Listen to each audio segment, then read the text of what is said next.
My secret to living an abundant life is working hard. I know. Isn't that funny? I work hard. And to stay on top of the small things, to stay on top of the detail, to be ready to support people. It's a beautiful thing, Rocky. You and I were talking about this actually earlier before we started recording, is to be in your joy, to be doing what you love to do, and to attract the people who want that, who want to be part of that. And that's what I'm doing.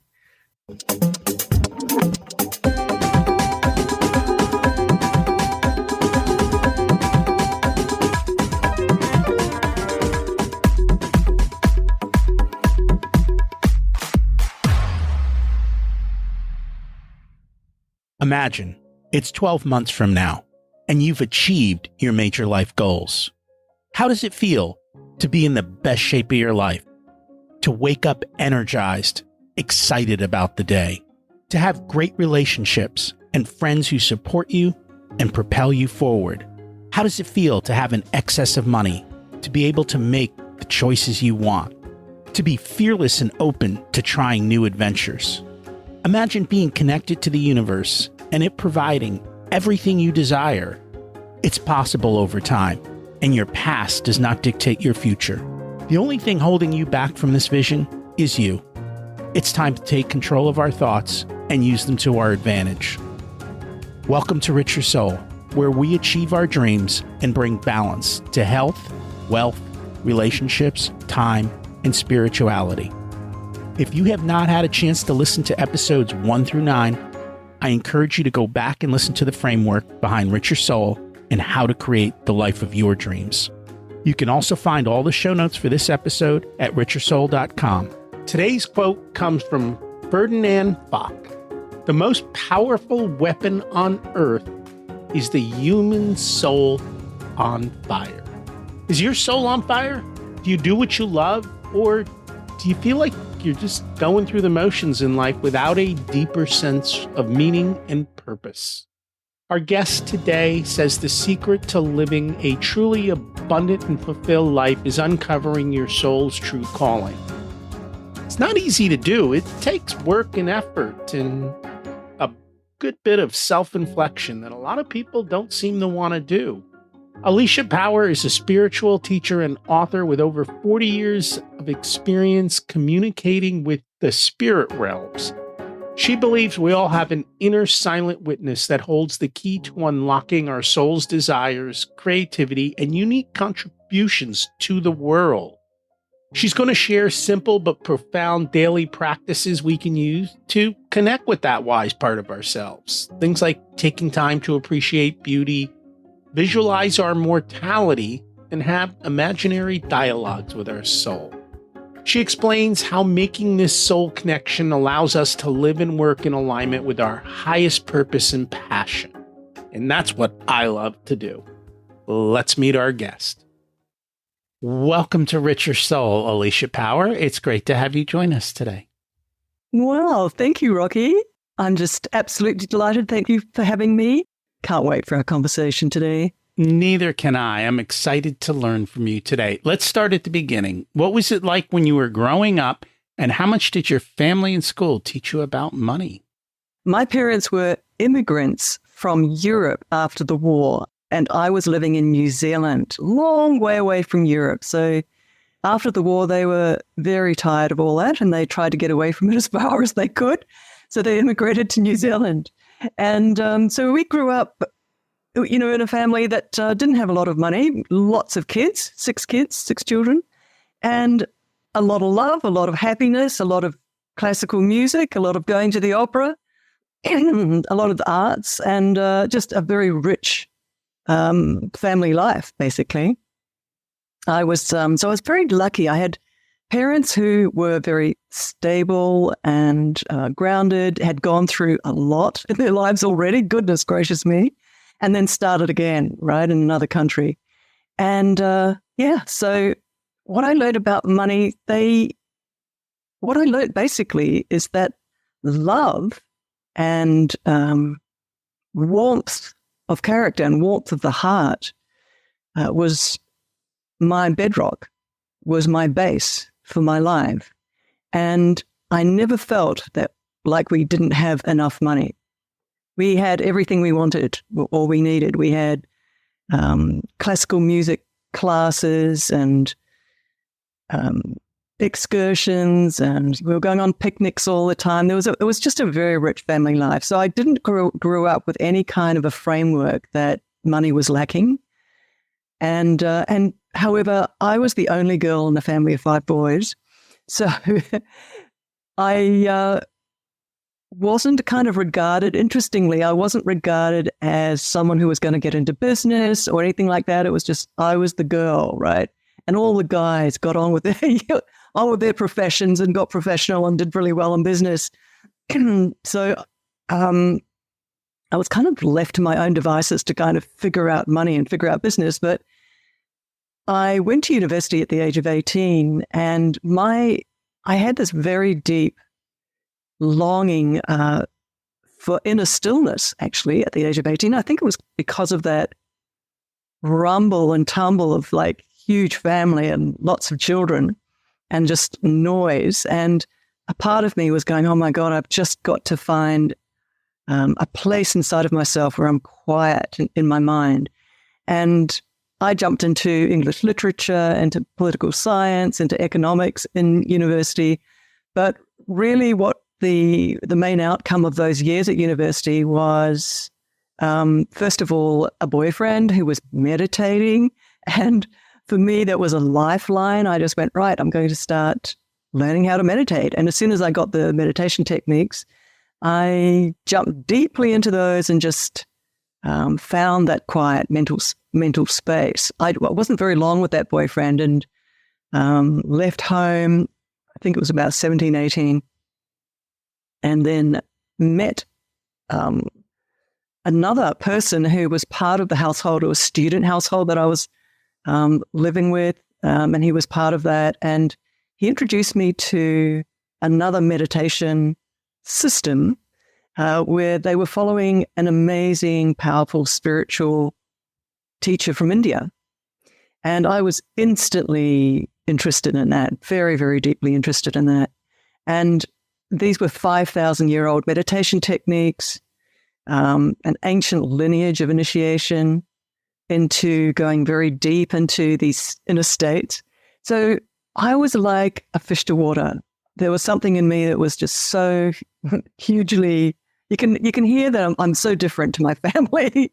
I'm just like this errant child that just kind of like bypassed a lot, of how everybody else sort of sees their life. I was actually studying at university to be a journalist, which I eventually ended up getting my diploma in journalism and worked as a journalist later on when I was in my late 20s. But right in those early years at the age of 18, I was really spiritually focused. And interestingly enough, in that time, 18, 19, 20, I was just deeply studying these meditation techniques. I ended up putting my hand up for living in an ashram celibate for 6 years. What do you think of that, Rocky? At the age of 18, it was actually at the age of 20, I entered this household of celibate people who just wanted to go into deep meditation states, pretty well much, and just live in service to humanity and just kind of hit that bedrock of God love inside themselves. So this was my base. This was my springboard that I started life. And I was working, but the work was secondary to, this life, this focus. So I'm a little bit unusual. I'm an intellectual in a sense, and I've done this very, very deep dive into spirituality.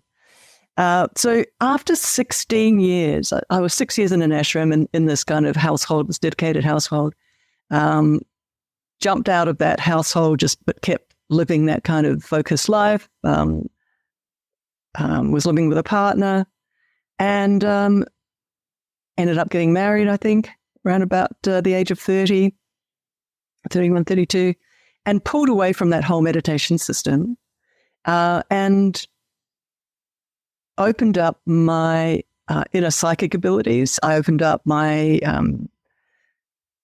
my sense of guidance, inner spiritual psychic guidance, if you like. It was really interesting at the time, and this is something that is a little bit, I think, relevant, Rocky, for you to hear, is that myself and my husband were looking at getting into a business. We were starting this business. It was an MLM business, multi-level marketing business. I'd pulled out of that whole spiritual meditation community and that system, and my husband and I were starting this business. And I had a car accident. And that night I was just resting. I didn't actually get too injured. I sort of got a bit of bruising, a little tiny bit of bruising. But that night I got a very strong, intuitive message of why you're trying to kill yourself. This is not what you want to be doing in life. This was a real pivot moment for me, just really quickly. It was interesting because here I was, where I just spent so many years, like 16 years, living a life where spirituality was a huge focus for me. And then we were diving deep into this business situation, which was fine. I was on stages giving sales talks, and but I just had this. Felt very dislocated. It wasn't me, and then I just got this very strong intuitive message that you've really got to go full time as a spiritual teacher. Isn't that interesting? I mean, for me, and then from that point onwards, it's like 30 years later now, right? And I've been a spiritual teacher. But I just want to say that business and money for me was something that you and I were talking about before we even started talking, is that you've got to get into the sweet spot of who you really are and what your joy is. You just have to. And money has to follow that. And in that, in any profession, and especially if you're going to stand out on your own and say, okay, this is who I am and this is what I love. And if you love it deeply enough and passionately enough and are consistent in the marketplace, as you know, if you're consistent in the marketplace takes notice, and people gravitate towards you. They see the depth of your passion. They see your expertise. They see the depth of your expertise. You're not going away anytime soon. You're going to be around for years and years and years. And people love that, right? People are interested in someone who knows what they're doing and becomes a master at what they're doing. And it's simple as that. And so I've been successful, but it's taken a lot of patience. It's taken a lot of courage, a lot of bravery, and staying on course with who I really am and what I really love to do. So that's interestingly, and I ended up leaving that original marriage and subsequently got married to somebody else who was a master marketer. Not that he's marketed me, but I have just learnt so much from him, just by osmosis, just somebody who's such a streetwise business guy and a marketer. So it's kind of second nature to me now, right? Business. And I love it. I just love it. I love business. I love business from the point of view of that it's the foundation of what you do.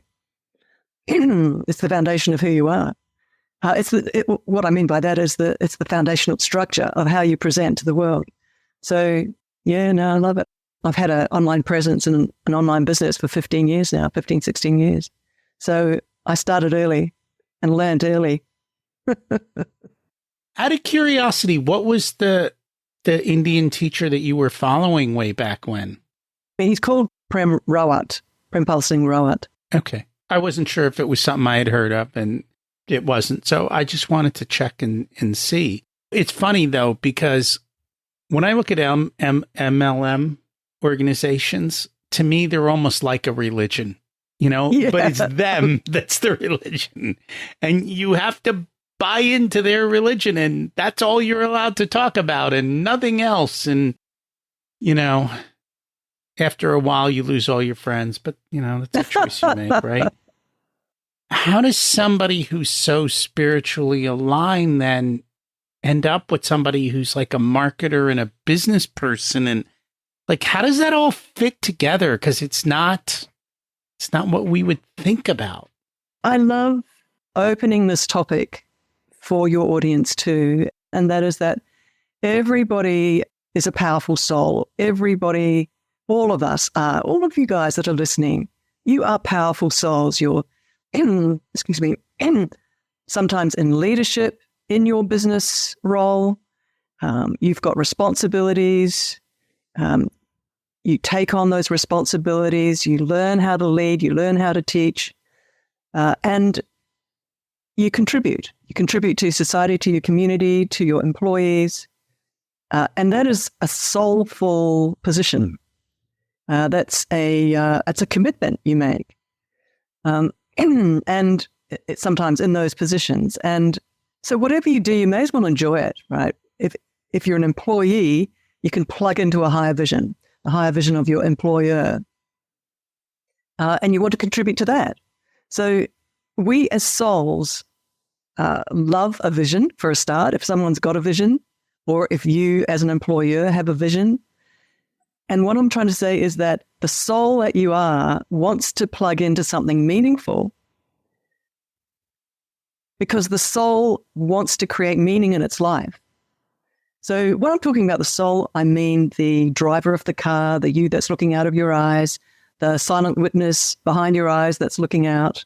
That's what I'm talking about. Because we can be on automatic and our personalities and we're living our lives, but there is a silent witness looking out through our eyes that's watching our whole life and is learning and is not so much judgmental, but it's got preferences. And I'm going to be talking a little bit about ways that we as business people and that your audience as business people can ensure that there's that deeper part of you that stays happy, okay? Even in the rumble, tumble, and busyness of business, where our logical thinking minds are so occupied, are so focused, are so planning and implementing.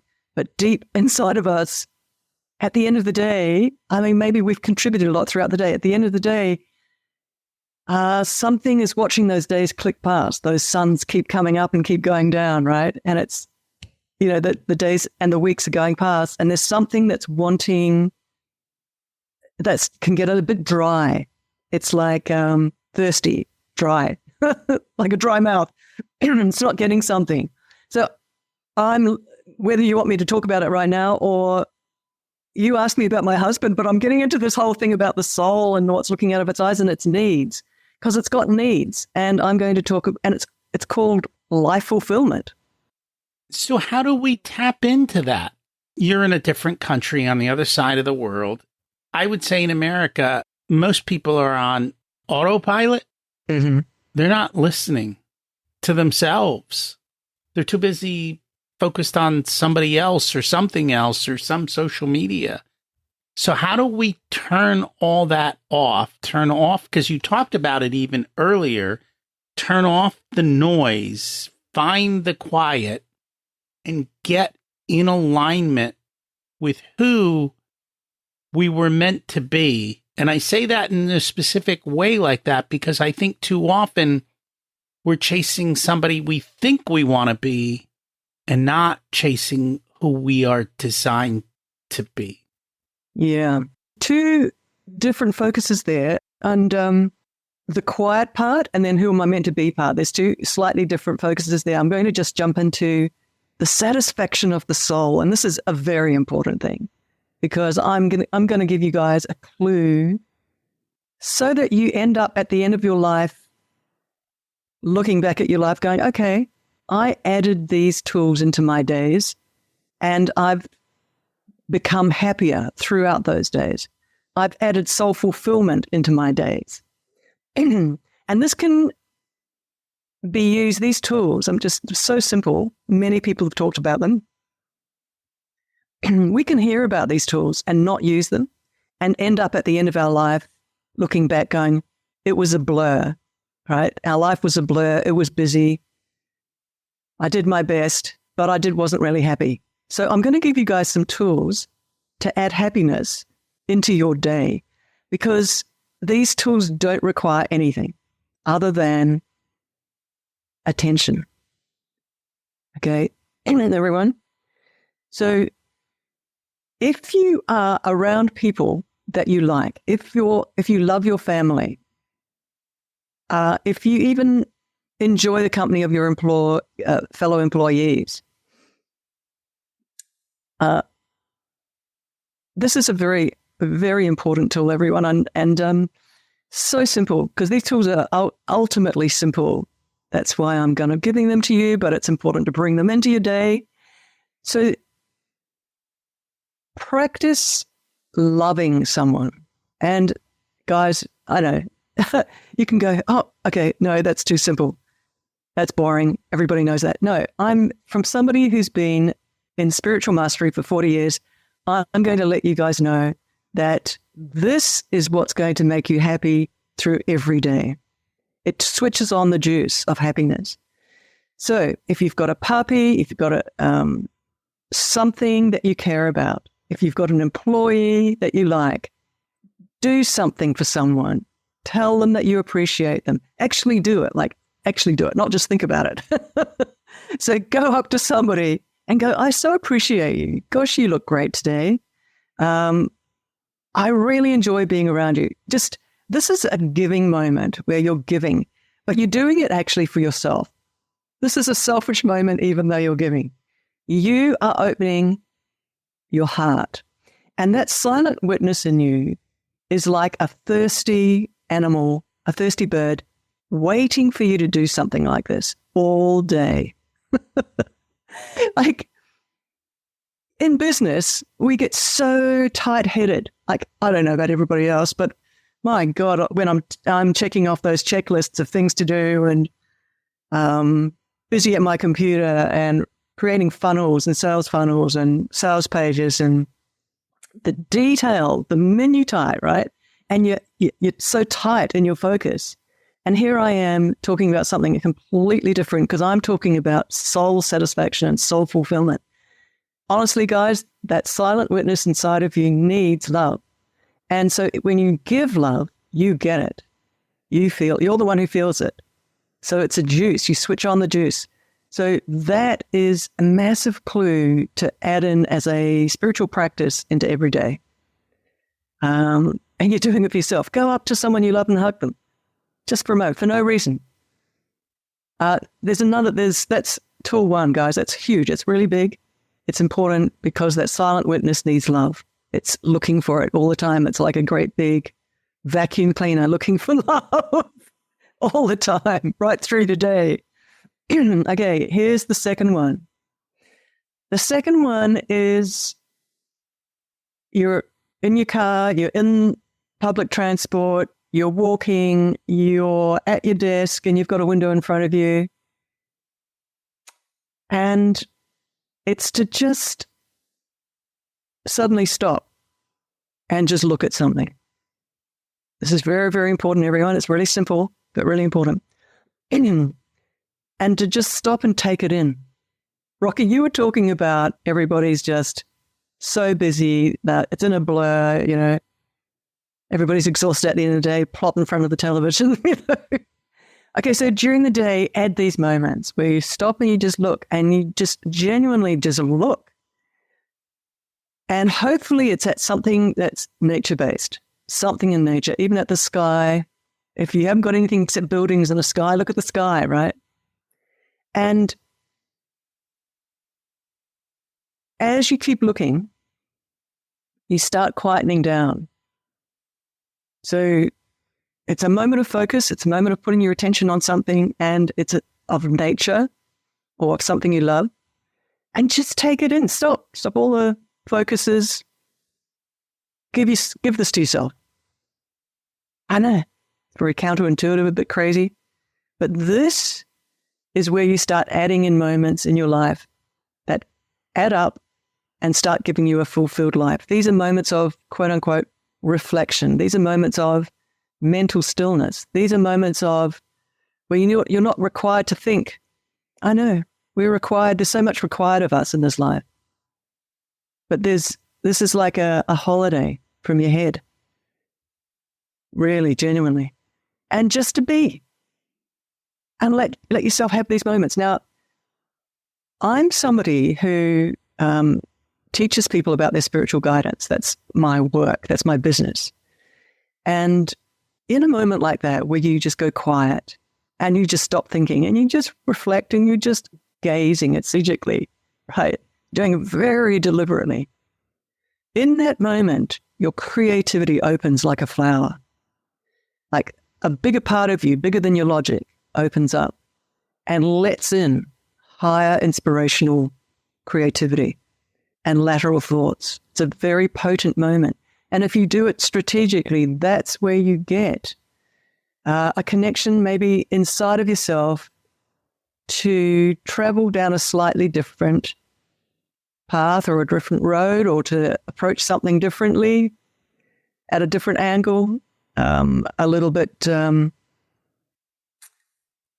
it's got a higher outcome or a faster outcome, so that whole sort of lateral thought comes in, and you win from that moment. You win in a lot of different ways. Your nervous system calms down, your cortisol goes down, so many things. People can talk about meditation, which is something that I love to do. And by the way, I also suggest, if you're not doing it already, to, at the end of your day, to jump on YouTube and find meditation teachers who are actively running you through a meditation process on YouTube. Put your headphones on and give yourself 10 minutes, 15 minutes, 20 minutes of just following that person's voice into mental stillness, so that your physical body cools down from the day of cortisol and high stress, just calms down. So there's a whole situation of neuroplasticity that starts building. If you do that every day, is that you build a base of inner stillness. You build a platform and like a stream or a current that you stay inside. You stay in that current throughout the day. And that mental stillness is a set point inside of yourself. Anyway, just a couple of, that whole thing of just stopping and putting your attention on something of beauty, of nature. It's an incredible thing. It's a very, very powerful thing. I've got a beautiful outlook and a garden, and I sit on my balcony looking out over this down. I'm on a hill and I look down, and sometimes I'm really stressed and I just sit there and with my coffee or whatever, and let my eyes just look. And sometimes it takes a moment or two or three or four, and suddenly I'm noticing the miracles. I am noticing the mind-blowing beauty. And it starts to blow my mind. I start going into being just completely mind-blown at the beauty. And you can't get that with coffee. You can't get that with a lot of things. You've actually got to stop and just plant your eyes on something of nature and let that calmness just head in. Anyway, these are strategies. There's another really important strategy I just want to add quickly here. And that is, this is a very powerful one, and it's a fun one. And I'd love each of you who are listening right now to try this right now. So I'd like you to imagine that if you've got your eyes open and you're looking around, that this is a movie, that what you're looking at as your eyes are looking around wherever you are, that it's just a movie. And you are like that silent witness, you're looking into the movie. It's a switch, it's a mental switch. It's a kind of a reset inside of yourself, reframe. And the reason I'm giving you that as a powerful tool to use, like if you're walking down the road, if you're sitting in a park, if you're sitting again in your car, and just do that quick mental reframe. Very powerful things happen in your biochemistry, in your body. It's a little bit like meditation, instant switch. But the other thing I want to add to this is that I want you to every day remember that you're not going to be here one day. So it's not a sad thing. It's a powerful thing. They call it mortality motivation. And it does galvanize you, a little bit like Rocky was saying, to get on with your life. It does motivate you to, these days are going fast. I have to get on my bike and I've got to start doing what I've come here to do, or I've got to start doing what I most love to do. And have that courage to follow through. But in that moment when you do that reset, that reframe in your mind, that I'm not going to be, there's one day I'm not going to be here. Wow, that's wild. That's crazy. I'm looking around, isn't this going to be here all the time? Aren't I going to be here just forever? No. So it's important in that moment to give yourself that moment for a start, because it just resets your base point, your set point inside of yourself. And it increases your power, actually. You get a little bit more fearless about a lot of things when you practice that. You get a little bit more fearless about stepping over your own self-doubts to get on with something. Yeah, it's a huge motivator, huge motivator. Rocky, do you want to talk about that?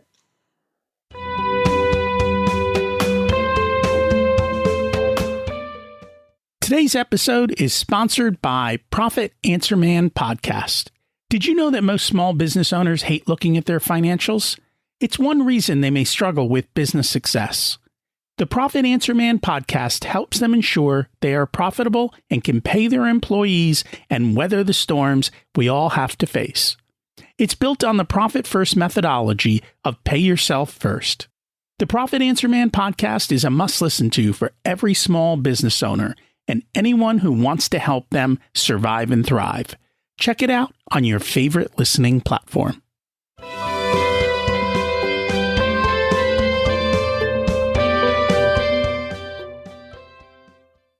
I have a couple of different questions around that. The first is along the lines of, well, actually, it's more of a comment, I think, but to what you're saying, when you let go of control and you don't worry about all these things, your fear does go away, because the reality is it's all impermanence. When you start to realize, what's the average human live for? Under 100 years? How old is the earth? I don't know, billions of years old? Like, most people can't remember anyone from 2 generations ago, 3 generations ago. It's amazing how much we forget and how much is irrelevant. And when you can put yourself into that shift of mind, you stop focusing on the little stuff that eats up your day, the little insults or the little problems or the little type of things like that. But the real gift, I think, is when you get in touch with that silent witness. How do you do that? How do you connect with that silent witness and maybe start to have a conversation, or at least start to hear what it is that your soul wants? Because I think a lot of people are not in alignment. Oh, my goodness. So, that moment where I had that car accident and that night, gosh, my spirit guidance was just flooding and going, as I mentioned, stop trying to kill yourself, because you are actually your soul is very bored. That's what I was told. And that is so fascinating. And it was suggested, even though it's scary, just go full time as that big soul that you are, that soul spiritual teacher that you are, and begin that journey, put your full focus on it and start, which I did. I just jumped, walked away from a wage and started. Anyway, how to find that silent witness and how to talk to it and how to ask it questions. I've got a free gift that I'm going to be giving to your audience, and beautifully in tune with what we're talking about. It's called Soul Workout, and 26 little mini workouts for soul clarity. And in these inner visualizations, these little 5-minute visualizations are really cute and they're great. You jump in and you have a lot of fun. And you end up doing visualizations where you are in front of your soul and you're brainstorming with your soul, essentially. You're talking to your soul, you're asking it questions, you're finding out what it wants. So you're having that interaction directly with that silent witness and asking it what it wants. What's it longing for? What does it want you to do? How does it want your week to roll out? What kind of goals does it have? Soul goals. Interesting, isn't it? Like as a concept. So I'm offering this to your audience, and I'd love everybody to jump into this. And the link will be available in the podcast show notes.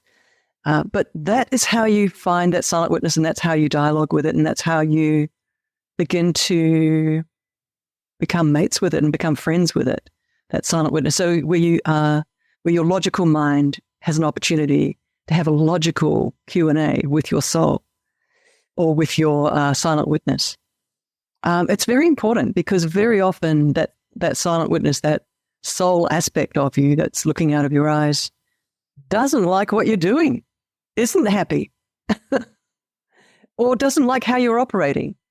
Where you're stressed all the time, or where you're so stressed that you don't let love in, where you're not, where you're so stressed and so busy that the people around you aren't part of your, you're not reaching out to them. You're not connecting with them. Even if you're in a family and in relationships, you haven't got the time to even turn around and open your heart to them and kind of have a moment of love and connection, which happens a lot. We can get even so busy in our families and so stressed as well. So that silent witness is longing for those moments. Isn't that crazy? I guess as if we were living in a simpler time, in tribes, in big village families, we were that kind of high stress at the moment. The stress levels for us humans are huge. Just the overwhelm of information overload, of course, with all our technical devices, and it's just crazy. Our attention and our mind is just trying to shut down. It's just so overwhelmed. And here am I saying, hey, let's get simpler. Let's open up to love. Let's have moments of love and connection, because that silent witness gets happy. That part of you gets happy. And the other thing too is that that silent witness part of you has got skills and talents. It could be someone who has a skill and a talent that you're not aware of, or that you're blocking, or that you're ignoring. You could be someone, you could be an employee, but you should be an employer. You could be running your own business and changing the world. And that silent witness inside of you, that soul inside of you, would be much happier driving change, on some community level or something, and you're not letting yourself out of that box. So yes, it's important to have those conversations with that silent witness and ask it who it really is and what it really wants to be doing. Incredibly important, actually. Otherwise, it'll set up situations that soul part of you, that silent witness part of you, will set up roadblocks. It'll set up trip-up points. It'll set up moments where you've got to look in the mirror. I just want to quickly say that when somebody close to you dies, like when a parent dies or grandparent dies, these moments of shock, because it's like life and death and that interface, and what the heck am I doing here in my life, and what's death about, and is that a membrane between two worlds? And these moments are when that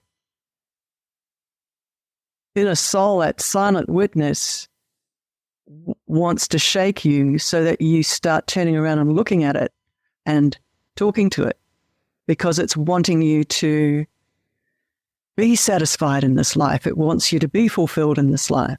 So, yeah, there's these juncture points in our life. Rocky, have you got something to say about that? No, it's quite interesting. I'm just wondering, I hang around with a lot of type A personalities, it's really hard to stop and to listen and to make that shift. I mean, have you found that people who are like that and who are always running hard, and many of them are successful monetarily, but honestly, if you look under the cover, they're not internally thriving. That's right. And that's what my message is today. My message is to stop. My message is look out of the window. On the C-suite, right? Look out of the window and look at a bird flying. Crazy, isn't it? Like what I'm saying, my message is way too simple. But your human brain, your human psychology, your human self needs it. It really needs it. It needs a moment to look at a bird flying. I know it's crazy, but it nourishes you. You suddenly have an opportunity to self-love. Because maybe a lot of those A-type personalities and CEOs or whoever they are, are living in obligation to their shareholders, to all their employees. So responsibility is great, but you have to add moments for yourself to self-respect yourself, in my humble opinion. Because if you don't, you dry up and you die inside. So what I'm saying is that if you are an A-type personality,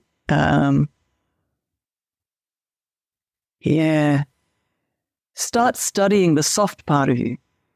Start studying the part of you that's a little softer on the inside. Study it. It's just an option, and I'm just an opportunity, and I'm just suggesting that it's another aspect to you. If you think you know everything, here's a part of you that you don't know much about, and you can start studying it. The softer part of you. Because if you stay in that hard part of you, people around you that love you, that love's going to dry up. Because you're not stopping to mentor the connections. You're not mentoring and putting attention on the connections. And you'll be lonely. See, human beings love love. And if they don't get love, they get lonely. And that includes the A-type personalities and the CEOs. They'd find out eventually. That's my humble opinion. How long does this take? What? To make that switch? I mean, what you're talking about is very simple, and people can go out and try it, and they'll do it for 5 minutes, and they're like, my world hasn't changed. So in that moment, it's important to give yourself those moments during the day. It's very, very important. And then it's important to do it every day. So you could give yourself a little notification on your phone to remember to stop and to look up and to have a moment of reflection, a moment of stillness. So this is a moment, and you could even frame it to yourself that it's a moment of lateral thinking, to allow yourself a moment away from your tight logical mind that's following a tight logical script inside yourself. And you're giving yourself a moment of lateral thinking. But to get to lateral thinking, you've got to get into a zone where lateral thoughts can come in. And usually, and I think you're really good at this, Rocky, it's a moment where you're having fun and a moment where you're having a tiny bit of joy, right? And that's what I'm suggesting here. Just to stop the mental chatter, look at something, and let a tiny little bit of enjoyment bubble up to the surface. I'm not talking about heavy-duty mental enjoyment where you enjoy a task and you tick that task off on the checklist. That's another kind of enjoyment. This is a different kind of enjoyment. This is a creative lateral thinking moment. But to get to the lateral thinking, you've got to stop thinking. It's true.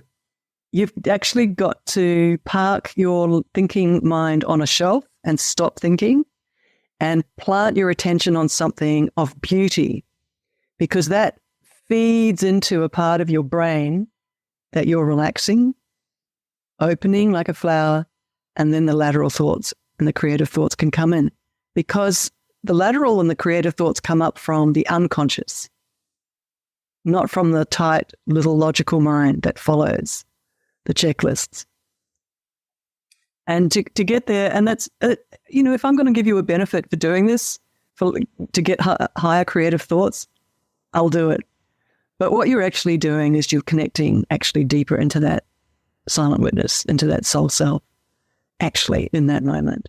And as a side effect, you're getting creative thoughts and lateral thoughts. And, you might get an idea for scaling your business in a way that you hadn't thought before. And people have talked about that. I mean, I think it's kind of like being in the flow or being in the zone. It's that same concept. You're just wording it differently. I'm talking about a tight mind versus a loose mind. Tight versus loose. So tight is super focus, pushing through a task list, ticking off all that checklist, right? Bang, bang, bang, bang, bang. That's different. That's tight. That's working deep. I'm talking about pulling right away from any focus, letting go of focus, and just soft gaze onto something of beauty in nature. What we look at in quantum theory, it's all about the human consciousness. So when you are planting your awareness on something, that thing's energy is connecting with you, like in a kind of quantum sense. So if you put your attention on something of beauty in nature, even if it is the sky or of a bird flying, there's an instant sort of connection with you, with the simplicity of that bird flying, or the simplicity of the beauty of the sky. There's an instant energetic connection. And that helps you go into mental quiet and mental stillness. So what I'm talking about here are triggers to get to that mental stillness. I know, because I do this every day for myself, because I have to work very hard on my computer to run my business. And I do these very strategically, these moments. Anyway, enough said about that. Unless you've got more questions. No, I think you've covered it well. And I think people do need to slow down. And I think you've gotten that message clearly across. Once people start to find that place and slow down and connect, what's next? Yeah, next is jumping into something like these little workouts where you're in a visualization and you bring in your visualization an image of your soul in front of you and you start dialoguing with it two-way.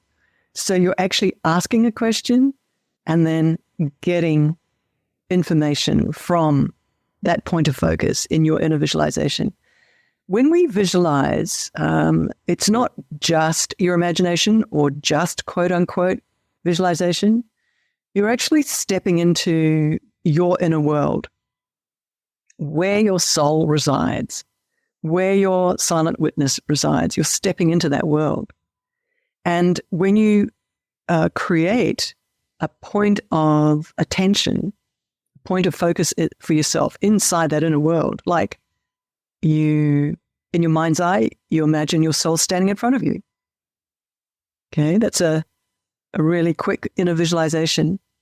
And you begin having a two-way dialogue with it. You can say, hey, that's stupid. I'm just making that up. But maybe you're not making it up. As you give yourself permission to go into that inner world, that inner silent, quiet, inner visualization world, something magical starts to happen. You start having a two-way sense of communication, a sense of a two-way communication. So as you're directing a question towards that point of focus, that soul standing in front of you in a visualization, and you're asking it real questions about your life, you start getting flooded with an impression or a sense of a communication coming back to you.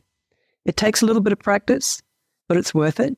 But in those inner worlds, that's where you start getting the feedback from that inner witness, from that silent witness inside of yourself.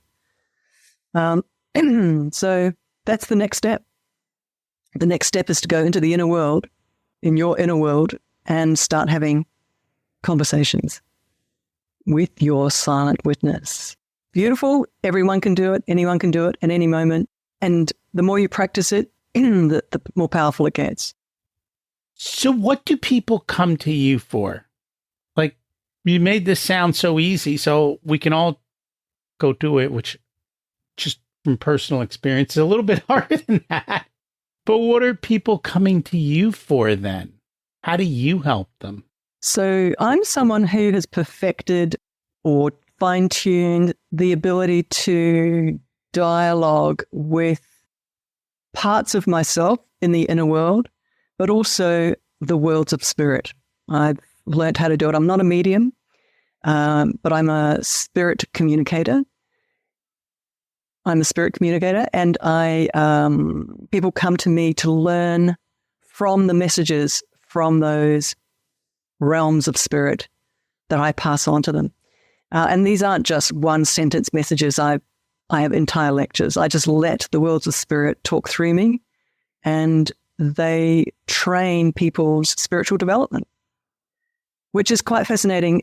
As a journalist, as a past journalist, when I first opened up to the inner worlds and started to communicate two-way clearly, dialoguing with the worlds of spirit, I realized that they were scientists and that they had vast universities of information and knowledge. And so for the first 2 years when I started doing this, way back in my 30s, I couldn't stop asking them questions about everything, physics, everything, science.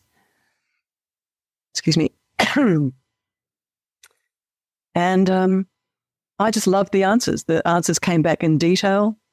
They would walk me in my inner visualizations into inner experiences, for example, of standing inside an atom and noticing how an atom is formed, how it works. The spirit world would give me information in various different ways, not just in thought communication, but in visual communication, in experiential, in moments of experience, like walking me into something so I could experience it, so I could understand it. So that interface and that dialogue with the worlds of spirit was fascinating for me. And that was 30 years ago. And people come to me to learn from the worlds of spirit because I'm passing on knowledge from the worlds of spirit.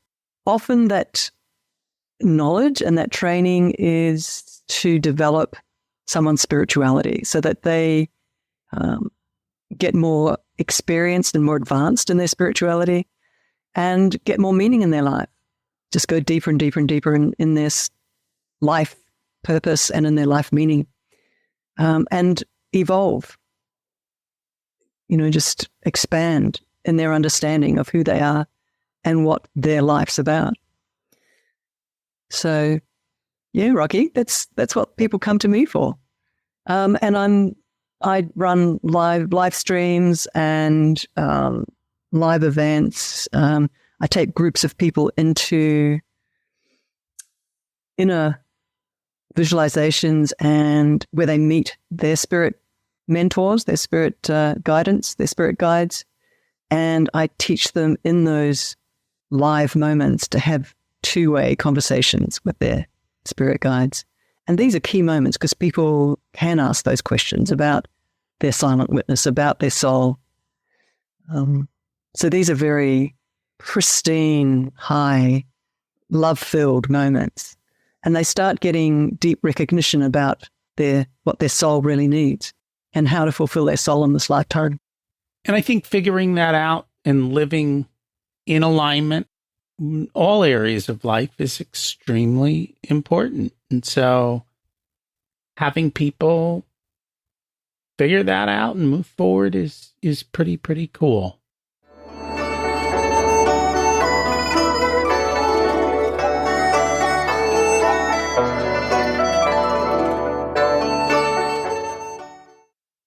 time to learn the secrets of life. What's your secret to living an abundant life? My secret to living an abundant life is working hard. I know, isn't that funny? I work hard, and to stay on top of the small things, to stay on top of the detail, to be ready to support people. It's a beautiful thing, Rocky. You and I were talking about this actually earlier before we started recording, is to be in your joy, to be doing what you love to do, and to attract the people who want that, who want to be part of that. And that's what I'm doing. So that's my secret, to do what I love to do. And I work hard at it. It doesn't feel like hard work, though, does it? It gives you a ton of joy. Mm-hmm. I go to sleep at night, every night, knowing I've given my 100%. Very nice. What did you learn later in life that you wish you would have learned sooner? To trust myself and to not be afraid of the leader that I am. That's actually really important. And I love that. I love that as something that I can even articulate, to trust yourself and to trust yourself as a leader. I've got a girlfriend who is an incredible leader. She goes out and finds talent and creates organizations and puts talent in these organizations to get things done that she sees, say, for example, government isn't doing. And nobody's giving her permission. It's just who she is as a person. She's just following what she wants to do and her joy, you know. She's in her leadership. I love that as an example. And I love that she doesn't take permission.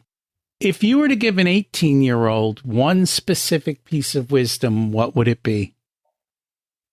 Okay, so from my work that I work in, I would say you are not alone. You have spirit mentors walking with you in this life, and that at any moment you can turn around inside yourself to talk to them and ask them questions and ask them to help you, actually, to support you, to make your life a little bit easier. Life can be really rocky. And weirdly, when you talk to your spirit guides, they have their hands on the quantum fields and they can support things showing up a little bit more smoothly. I know. I'm glad I've got that out because that's true. It is always nice to have a little help. If people would like to learn more about you and check out that offer that you had made earlier, what's the best way for them to do that? Mm-hmm. So you can go to everyone, soulmentoring.com/SWAN, SWANN, the double N there. soulmentoring.com/SWANN. And enjoy everybody. I look forward to seeing you inside these beautiful workouts, soul workouts, and meeting you inside my echo chamber. You are welcome. Thank you so much for joining us today. Oh, Rocky, it's been so much fun. Thank you for having me. I've really loved our conversation. Thank you also to your audience for listening and learning. And I hope I've contributed to your life today. Thank you, Rocky. I really enjoyed the conversation with Alicia. What were your takeaways? For me, it's about living that soul-guided, purpose-filled life. And how do we make that connection to the inside? And also how to practice presence in all the busyness. We seem more distracted than ever. And some simple techniques and tools for us to be able to do that. I hope you will take small steps towards figuring out your gifts and how they work in harmony with the world. When you can do that, like money and everything, it all flows together. And again, everything starts with small steps that compound over time to allow you to achieve what you want to achieve. The question is, who else do you know who would benefit from this? Would you do me a favor and share it with them? I would really appreciate that. There is a link in the show notes for her free visualization exercises, so check that out. Next week, we've got on Charles Price to talk about rewiring the white-collar mind. Thanks for listening. Have an abundant week.